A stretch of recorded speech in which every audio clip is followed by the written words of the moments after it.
भारतीय शेयर बाजार में आउट परफॉर्मेंस का एक नया दौर देखने को मिल रहा है दोस्तों। ताजा आंकड़ों के मुताबिक विदेशी पोर्टफोलियो निवेशकों यानी कि एफपीआई ने ब्रॉडर मार्केट यानी कि मिड कैप और स्मॉल कैप सेगमेंट में अपनी सटीक रणनीति के दम पर बेंचमार्क इंडेक्स निफ्टी की तुलना में 5 गुना तक ज्यादा रिटर्न हासिल किया है। छोटे और मझोले शेयर की इस जबरदस्त तेजी ने विदेशी फंड की एसेट वैल्यू में रिकॉर्ड तेजी की है। आइए समझते हैं कि विदेशी निवेशक के इस पोर्टफोलियो मॉडल और उनकी इस धाकड़ रणनीति का पूरा गणित क्या है।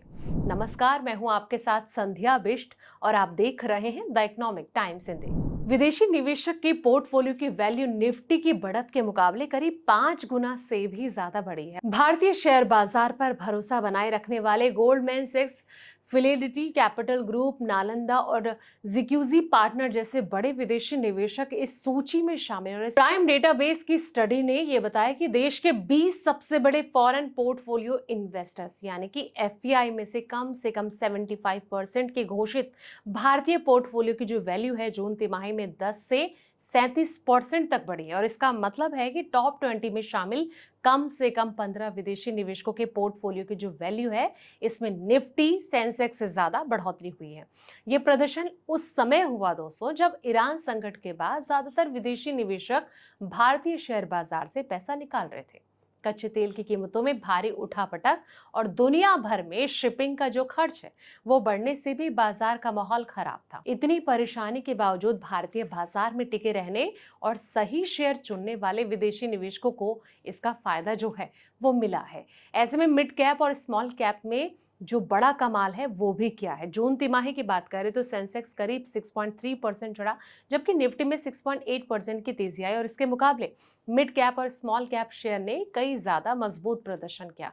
बीएसई मिड कैप 150 इंडेक्स में 17% की तेजी आई, वहीं बीएसई स्मॉल कैप में 250 इंडेक्स में 24.5% का शानदार रिटर्न दिया गया। इसका सीधा मतलब है कि बड़ी कंपनियों के मुकाबले बाजार की मध्यम और छोटी कंपनियों में ज्यादा तेजी जो है वो देखने को मिली है। जिन विदेशी फंडों ने ना केवल निफ्टी और सेंसेक्स की बड़ी कंपनियों पर दाव लगाने के बजाय सही मिड कैप और स्मॉल कैप और नए जमाने के कारोबार वाली कंपनियों को चुना है, उनका पोर्टफोलियो मुख्य इंडेक्स से काफी आगे निकल गया है दोस्तों। वहीं आपको बता दें कि इनक्यू होर्डिंग सबसे आगे उपलब्ध आंकड़ों के अनुसार इनक्यू होर्डिंग का जो प्रदर्शन है सबसे मजबूत रहा और जून के आखिरी में उसके घोषित भारतीय पोर्टफोलियो की वैल्यू 6,357 करोड़ रुपए थी। तिमाही आधार पर इसमें 37% की तेजी हुई। निफ्टी में 6.8% बढ़त से इसकी तुलना करें तो इनक्यू होर्डिंग के पोर्टफोलियो की वैल्यू करीब 5.4 गुना ज्यादा रफ्तार से बढ़ी है। फिडिलिटी के भारतीय पोर्टफोलियो की वैल्यू 27% बढ़कर 10,508 करोड़ रुपए पर पहुंच गई और आईएफसी के पोर्टफोलियो की वैल्यू 26% बढ़कर 6,677 करोड़ रुपए हो गई।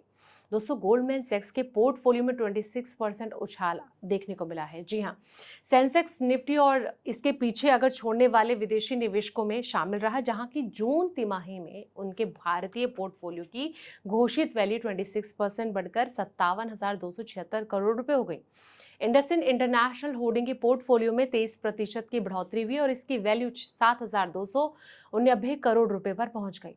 नॉर्दर्न टी के वेंचर्स का पोर्टफोलियो 20% बढ़कर 22,517 करोड़ रुपए हो गया। नालंदा के भारतीय पोर्टफोलियो की वैल्यू 19% बढ़कर 31,632 करोड़ रुपए रही। जिक्यूज पार्टनर का पोर्टफोलियो 17% बढ़कर 26,552 करोड़ रुपए पर पहुंच गया।